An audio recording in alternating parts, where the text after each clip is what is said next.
Let's talk a little bit about the underlying reasons for not being present. We've talked about the logistic stuff, but I think that this is a thing for all of the men I've worked with over the last 10 years. I think it's probably nail it down into four different categories or reasons. We've touched on a few of them. The first guy is the kind of workaholic or like achievement focus guy. So what happens is you get love when you're a kid for high achieving, right? And then you take that into adulthood. You work hard, you get a good job, you get a good position, you do this. Everything's pretty clear, right? It's dysfunctional because you're getting all your self worth from success and money and promotions. But then what happens is the kid comes into your world, a child comes into your world who suddenly needs, and there's a big need from that child on you as a man. But the problem is you get all your love from work, right? And you get all your love from achievement.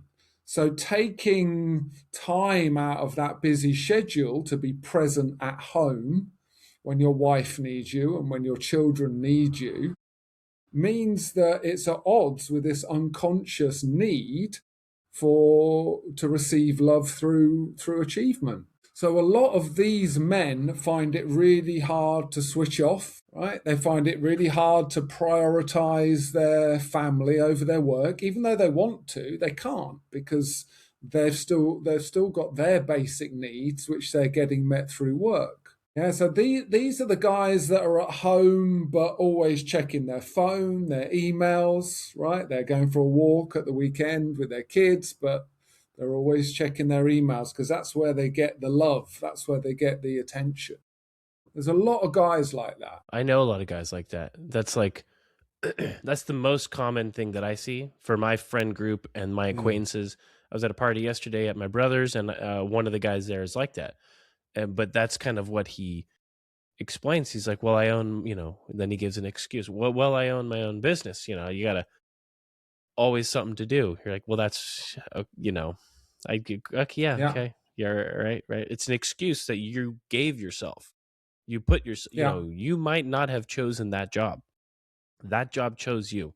You just don't realize that yet. Exactly. And your kids don't care. And you got the first 5 or 6 years of your life to give your kids the safety and the attention that they need, and the love and the affection that they need from you as a dad. And believe me, your wife's got the same needs, right? She needs you to be present when you're at home. That's got to be a tough one, the workaholic one, because there's like the need to provide for your family, right? Well, I Yeah, need to provide for my family.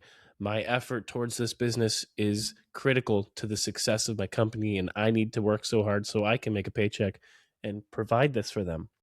It must be hard to dial it back and learn why you need to dial it back. This is actually the one that I have a difficult time explaining and kind of debating with people who really feel that they need to work so hard to achieve. yeah, it's a choice really, but it's always possible to find balance. And I go back to our good friend Andrew Rotter, who said, he said, I thought that becoming the number one salesperson would solve my problems, right? And he thought that's what his role was as a dad. But actually, in meeting and healing that part of him that learnt that he was only valuable and lovable via his achievement, right? And healing that part of him, he realized there was another way to be.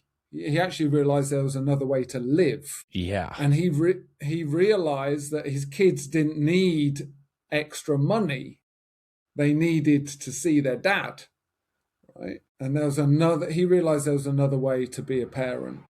There is another way. There's not just another way to interact with your kids, but it kind of does start there for a lot of guys, at least for my group. It started with like the kid thing. Like that was my feedback, right? Then it slowly bled into like, okay, the relationship with my wife. Then it bled from there into kind of mixed in with my relationship with myself, kind of intertwined with all of that. And then it took a long time before I could realize that it's not just that, it's also work. And then once work comes in, then it becomes like, well, my whole reality, my whole world can change, all because I started with my kids. But you can change your entire reality, right? I even doubted that, but you absolutely can do it if you choose to help yourself in this way. Yeah. I think you don't have a choice when you do the work. Your reality changes because you change.